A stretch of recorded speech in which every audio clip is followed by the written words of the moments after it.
Hello everyone. Today I want to do a video on something very important, which is people not being able to let go of the past. And I see it in my family, I see it in my friends, I see it in other people's lives all the time. And I think it's a really important thing that shows you where a person is mentally, their mental health, more than anything. I've had personally a lot of situations in which I've dealt with people that just could not let go of the past, whether it be family, personal relationships, and that can really destroy the present. So, why can't people let go of the past? And in particularly, I'm a woman, so of course my experience is 9 times out of 10 going to be with men. So if you want to equate this to your situation, if you're a man watching, you want to equate this to a woman, please feel free. But in my instance, it's going to be men because that's what I deal with. I had to really evaluate things. I think part one of letting go of things and why certain men in particular aren't able to let go is really self-evaluation. Okay, in order for a man to let go of a woman or a woman to let go of a man, in order for that process to happen, you have to self-evaluate and evaluate the relationship. So at some point you have to say, you know what did I bring to the relationship? What were the good things that I brought? Did I bring happiness? Did I bring sadness? Did I bring consistency or inconsistency? Was I faithful or unfaithful? What did I bring to the table? The good and the bad. And I know there's so many people out there that say, oh, well, I did everything perfect and they were just horrible. That is not the case because nobody is perfect. And sometimes you just have some bad people, and sometimes you have a relationship where it's a little bit of both. This person's got this drama, this person got this drama, and they're trying to work through it. But there are some cases where you just have a bad person that may not quite be ready to be in a relationship. In particular with men, I find that they can't let go because number one could also be, or number two, could be a bruised ego. If you are a woman and you're dumping a man, that is going to hurt their ego, hurt their pride, hurt everything that they have. And sometimes they just can't come to terms with the fact that someone left them. Yeah, it is as simple as that. Someone left them. They got dumped. That's a hurt to their pride, a hurt to their masculinity, a hurt to everything that they feel is manly about themselves because they're supposed to be strong. And that's what a lot of men think. A lot of men think, that if anyone's dumping anyone, it's going to be me. Sometimes, sadly, that's not the case. And maybe you have a particular man that's went through their whole life being the one to let go of relationships, and then they meet a woman and they dump them and they're like, like a whole game changer. Like they made them feel something that no other woman made them feel, So a bruised ego can definitely make a man feel like, wait a minute, I can't accept this. What is going on? Then you have some men that will even go as far as to,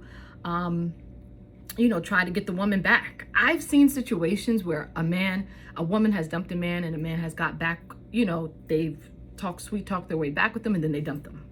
Just to get them out of spite, just to get them to feel how they felt. Just because they're just crazy and evil. But I have seen that.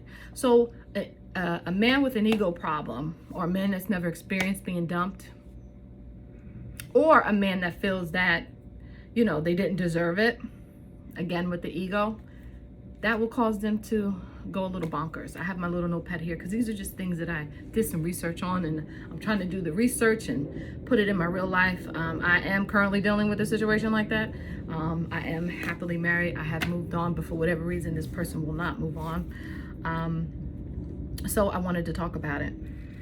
And I've dealt with this before plenty of times. I think, in the past situations where I dealt with this, I think it's a different ball game if you're dealing with someone that is like, okay, you're responsible, you go to work, you go to school, you come home, you have your responsibilities in order, you're doing what you got to do, you're paying your bills, you're doing this. It's much easier to spot the BS and the drama when you got all your stuff together.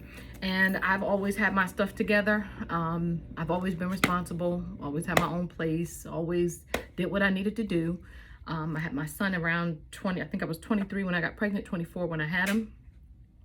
So, and even before then, I moved out when I was 18 and had my own place and car and everything. So a lot of times I would let people go because I really didn't need them. And if they didn't quite suit me, I would let you go.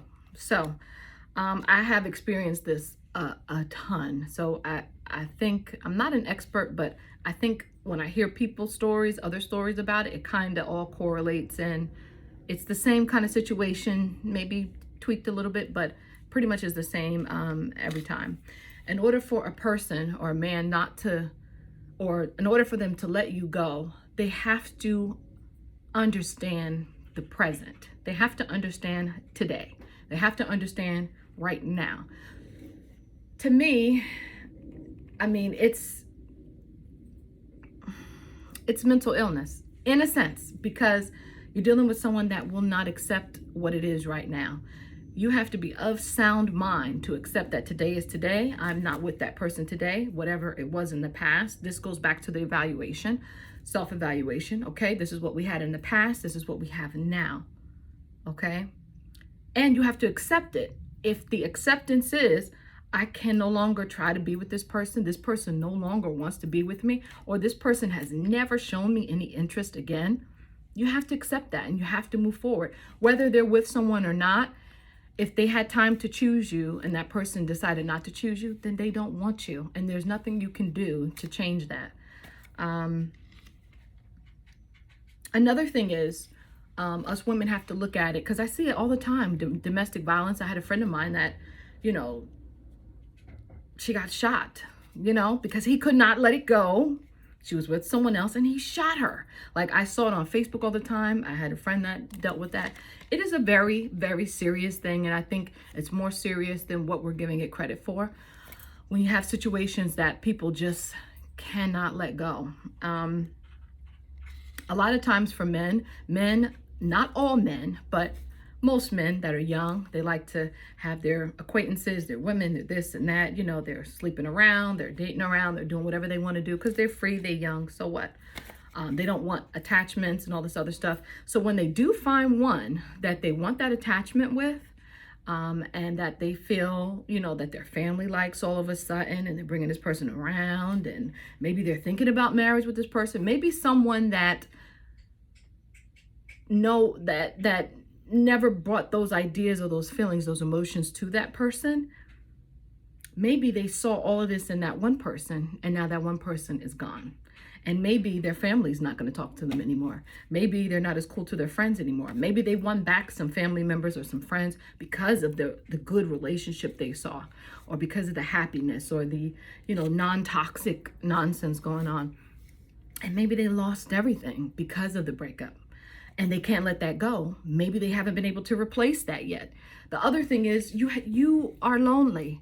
If you're a man and it's been, I want to say, more than a year, and you're still going crazy over this woman, you're still giving her a hard time, you're still making up lies, you're still doing all this crazy thing, you're lonely. Because if you had someone that could take that person's spot, that could fill that person's spot, someone else that you could give your time and attention to, you would not be wasting your time with anger, with hatred and emotion and all this craziness if you had somebody else, if you could find someone else. And that's where it turns to not being okay. It is never okay to talk bad about somebody. It is okay to be honest, but it's never okay to talk bad about another person or their new relationship or their newfound happiness or friendship or whatever that they're growing in, just because you couldn't share part in it. I think at the end of the day, it is a great sign of mental illness. Like, there were some men that, I dated in my past that we would talk about, I would, be there at the date, and then we would talk about, all they would talk about is their ex. At what point, going out and dating and trying to move forward, do you think is not mentally healthy? If you're at what point, if you feel the need to only talk about one person, it's not mentally healthy. Then you have other men or women, even women try to bash their baby fathers. Oh, well, she's with, and pick fights with the women that they're with. That's not mentally healthy. You're not over it. You haven't self-evaluated the situation. You haven't moved on. Maybe he left you. Maybe he left you. Maybe you left him. Maybe you feel some kind of way. It is okay to have feelings. It is never okay to bash another person's relationship or to wish them, to be unsuccessful. Nothing good comes from a negativity. Nothing good will come from you wishing bad on someone else. The only thing it will do is make sure that you don't stay happy. Make sure that you don't get the relationship that you want. Make sure you don't get the man or the woman that you want. It is sad, and to me it's a little sick in the head. Like, you really need to go to a therapist and work out your emotions. Realize what you brought good to the relationship. Realize what you brought bad to the relationship, and what can you do better. Every relationship is a chance to learn.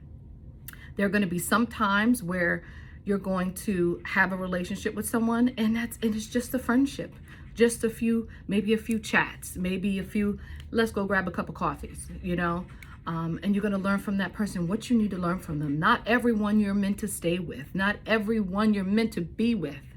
Just because you have a relationship with them does not mean that you were meant to be with them. And if that was the case, then you would be together.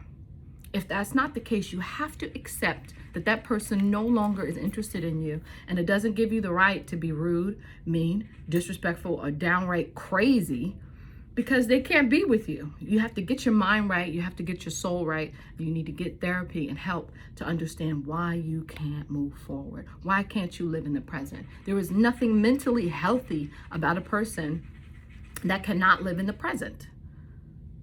So I'm not talking about the case where, okay, you broke up with someone and you're still feeling down about it, and maybe a year has passed, and when you have some thoughts, you feel upset about it.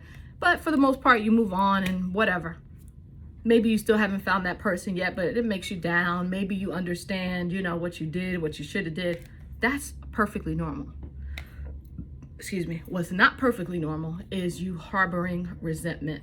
Oh, if it's past a year and you have not moved on, or at least tried to date, or if it's past a year and you're still angry, you need help. If it's 2 years, 3 years, 4 years, 5 years, 6 years, if you're still angry, you need help, because you're not processing things correctly. You're not in the present, and you're not accepting things for what they were. I've had relationships, it didn't work out. That's life. That's what life is all about. Relationships that work and relationships that don't. And more often than not, you're going to come across some in your life that just do not work. But for whatever reason, it's God's will, and you have to just let it be. What's meant to be will be, and what's not, it won't be. And you can't spend time harboring over it. That's just like with anything. Any friendship, any relationship, anything. It's not mentally okay to wish bad on people just because your experience did not turn out the way that you wanted. One of the things I truly do believe in is karma. What you put out there, you will get back. So if you're putting hatred out there, if you're putting, damning another person's relationship, if you're putting craziness in the air, that craziness is going to come back to you. And more often than not, your luck is going to run out, and you have no one to blame but yourself, because you let the hatred get the best of you. And God sees all. Let God handle it. If you're not happy with who someone else is with, or who someone else has moved on, and you did your best and you tried to make it right with that person and they just didn't want it, move on. There's nothing you can do about it but be positive and try to do better the next time. And I know, people always say, oh, there's so many other people out there and there's this. And I know it's hard when you have a relationship and you spend all this time and energy getting to know someone and meeting them and liking them and possibly loving them, and then meeting your family, and you've developed that connection and that love and that trust, and then it abruptly ends. Yeah, you have every right to feel some kind of way. But that one person is not the only person that you will be able to have that feeling with. There's 7 billion people on this planet. And just because one didn't work out doesn't mean you have to go crazy. There are so many other people that you will come across in your life that you will, be able to get those feelings back, get those emotions back. But a lot of the time, people don't want to do that because it's easier for them to just think back to all the good times that they had with the person, but they don't want to put in the time to go find someone else. There's a million dating websites. There's bars, clubs. I don't know how much is open with Corona, but there's speed dating. There's all kinds of things that you can do to put yourself out there. Nobody wants to do the work. They just want to see someone, meet someone, and have it work out, and then be happily ever after. That's not the way it works. You have to put in your time to find the right person. You're going to have to kiss a few frogs before you get there. And it may take longer than what you expect. But if you're doing what you're supposed to do and you're doing your part, it shouldn't be a problem. In time, whenever the right time is the right time you will find someone, which is God's time. Not your time, not their time, not this time, God's time. And when it's his time, it'll work and it'll stay. Do the work, take the time. And even if you do the work and you take the time and you're still not finding somebody, you still have to evaluate yourself to figure out what is going on within you. Because more often than not, I have another video, Why You Single, more often than not, it's unresolved issues that, you have within yourself that's causing you to not be able to work through things with other people. So if you do the therapy, get therapy, and you do it, and you really put time and effort into improving yourself first, then you can go out there, do the work, take the time, put it in with good quality people, good quality dates. I'll put another video up about, things that you are supposed to make it easier. Once you do the work, I'm repeating myself, but once you do the work, once you get the therapy and you work on yourself and you say, okay, I'm mentally ready to be with someone, and you know what you want. That's one, you got to know what you want. Two, you can't have nothing from the past. There's no way a person that is stuck on someone is going to have a healthy relationship in the future. You have to let it go. So once you do all the work and you let it go and you put the effort into finding someone, it's going to pay off. So that's pretty much all I wanted to say, but I think it is important. It is unhealthy. It is mentally not healthy. If you are experiencing that, reach out. If you're with a dude or you're with a woman, I've seen people die over it. It's not a game, and it's nothing that's taken lightly, because something is not working right up there if they can't be happy and healthy for you. Get help. Do not underestimate the situation. Whatever you need to do to protect yourself, please protect yourself, because I've seen it go the wrong way a lot. I think once a person becomes, I think the line is, say you're dealing with an ex, and a lot of people have children with people. A lot of people have relationships that can't do a clean break, and I can't stop talking to you and you can't stop talking to me, but you have to have healthy boundaries in place. Okay, well, we talk about this, it's only about the child, this date, this time, move forward. But that can't happen unless both parties are on the same page. And depending on how old your kids are, it should be on the same page. If your kids are 5, it should be plain and clear what's going on, unless you're contributing to some nonsense. But if you're not, you're keeping things clear, I would take it a little bit more seriously if that person is having trouble letting go. If that person is bringing up your relationship, if that person is bringing up your past, if that person is bringing up, your current relationship and, what you're going through currently, or just trying to hurt you or trying to be rude or evil or spiteful, that's a person that's having trouble letting go. So I think that you need to bring that to their attention. So yeah, take it seriously and self-evaluate and move forward and get it together.